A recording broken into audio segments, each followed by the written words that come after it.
everyone, I'm Ari Meghlen here with Poli, and we're your hosts for the Merry Writer podcast. We are on episode 37, and this week's question is, what are your favourite parts to write?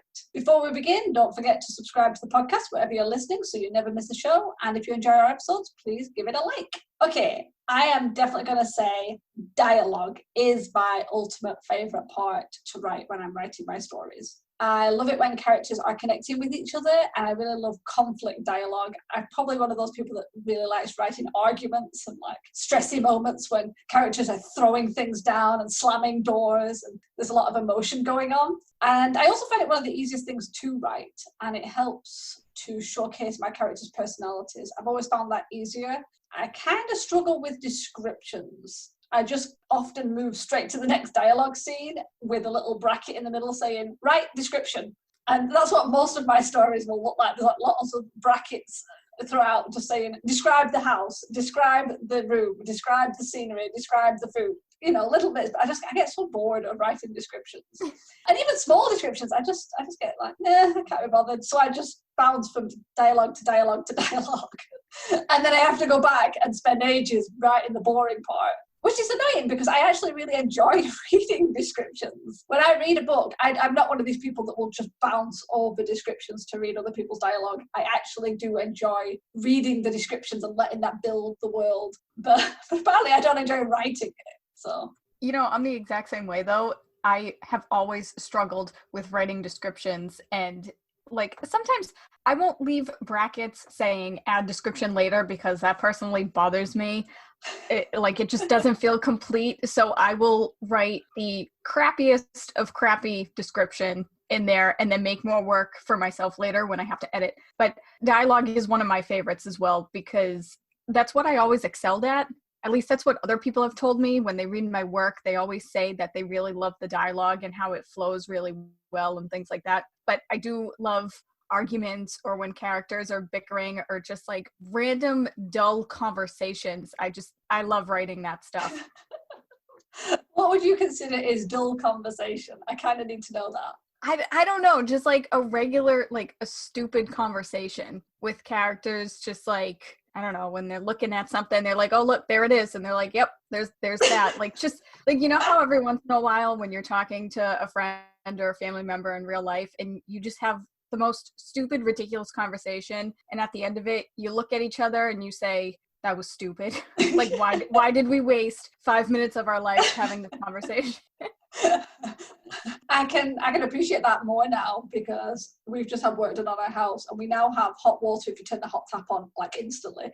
And I did catch myself talking about it for 10 minutes straight about how awesome it was to get hot water. And it's just like, wow, that's really dull. And the person I was speaking to, they were so good, but you could see the glazed eyes. But I was like, oh my God, I can turn the water on. It's hot immediately. I don't have to wait or anything. And it's very sad when that's the level of adulting I'm doing. I'm getting excited about hot water.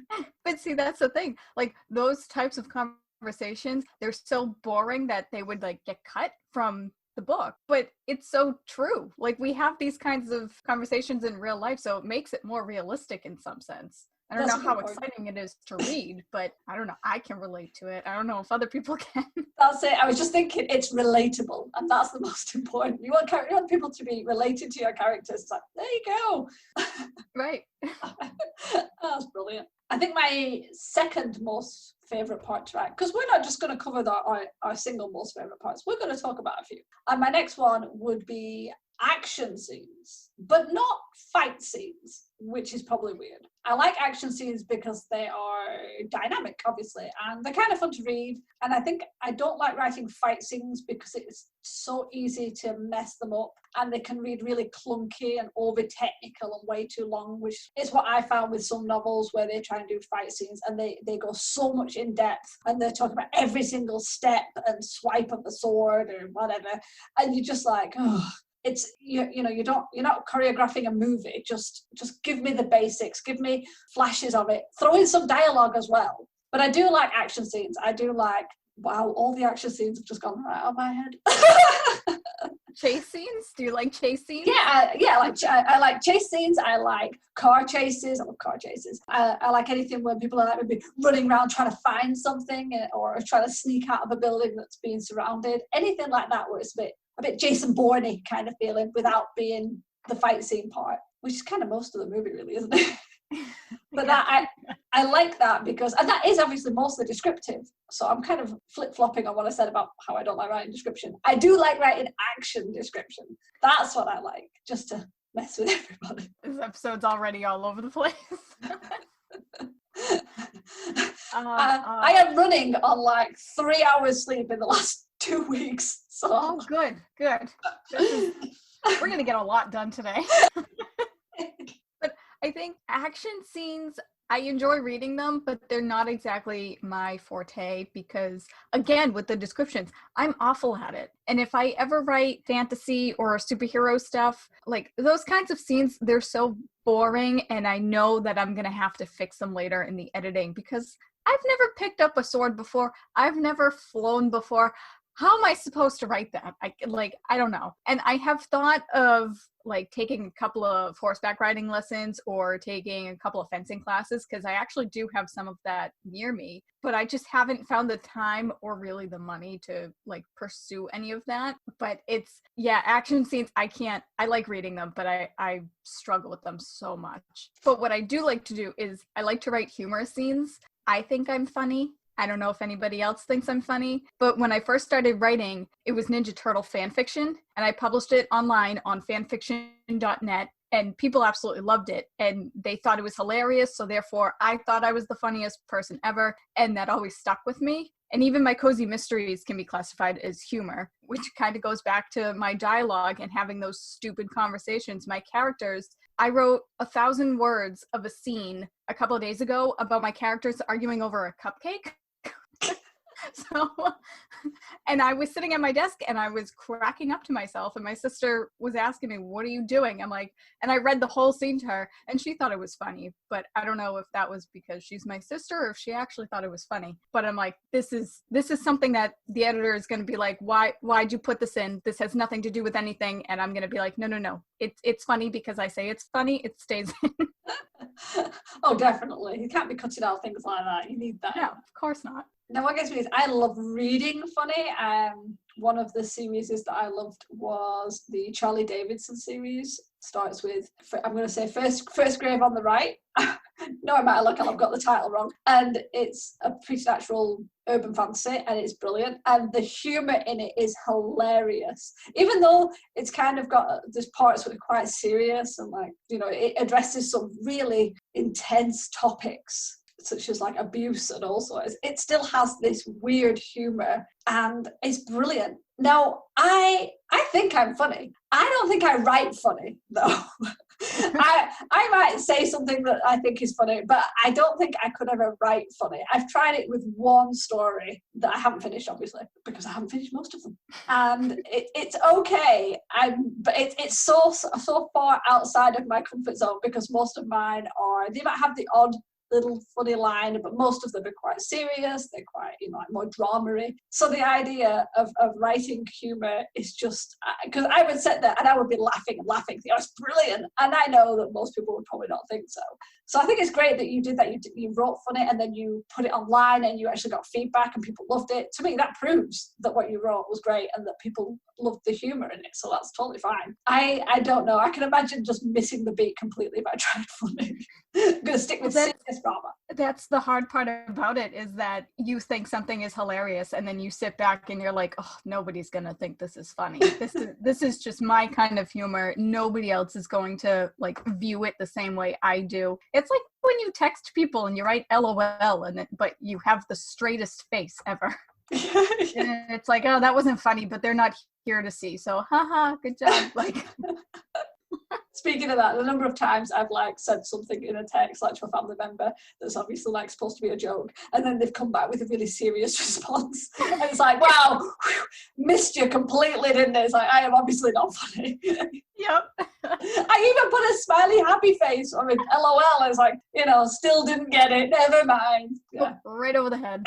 That's why I wouldn't dare try and write funny. Okay, so my next one is technically not a part in a novel, but it's something I have to write when creating the novel. So I'm going to wedge it in. And that is question. I always end up with pages, and I do mean pages, of questions that can cover everything from what is X character's eye colour to are the mountains in the east or the west, things like that. Anything can be about someone's accent, someone's physical appearance, landscape, culture, whether the sun would be that high in the sky at that time, anything like that. And I honestly, it's one of the things I enjoy writing the most to help me build my stories, because I find that writing questions keeps me consistent and will often reveal new parts of the plot or add another layer to a character that I hadn't originally thought of. Because you kind of ask a question and then you answer that question, and from that answer something else pops up, and it's like, oh, and it's like peeling the layers off an onion, which I've never done because I freaking hate onions and they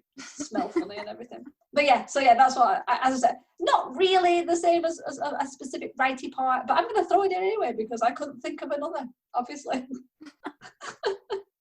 I can agree with that though, because usually when I write my novels, I outline and I will create character profiles and things like that. But as I write, I will keep a list of questions that if something comes up, I need to remember it later so that everything gets wrapped up.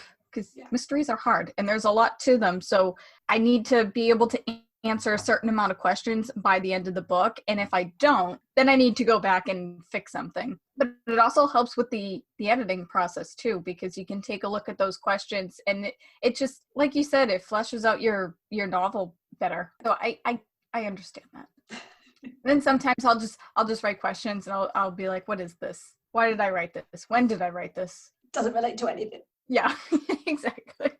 My last point, I'm realizing now that all of my notes for this episode is just me talking about how I enjoy writing stupid stuff. But my last point is that I really enjoy writing mundane tasks that nobody cares about or that nobody notices, like tasks that you just do automatically. And as I said earlier, I'm terrible with description. I think I've gotten better, but I'm still pretty bad at it. And I have a hard time conveying my picture onto paper, but I love writing little mundane tasks that my characters do as they're having a conversation with each other. So again, it kind of goes back to my dialogue as well. But like a character making a cup of coffee, like if they're having a conversation and they're in the kitchen, I will describe in heavy detail how they are making their cup of coffee. And I have to be brutally honest, by the time people finish reading my book, they will know how every single character takes their coffee. I can describe that like the back of my hand and weave it into the conversation between the characters. And obviously it's not always just talking about a cup of coffee, but just other little tasks, like if they're going for a walk and they see the scenery, or they're going for a drive or something like that.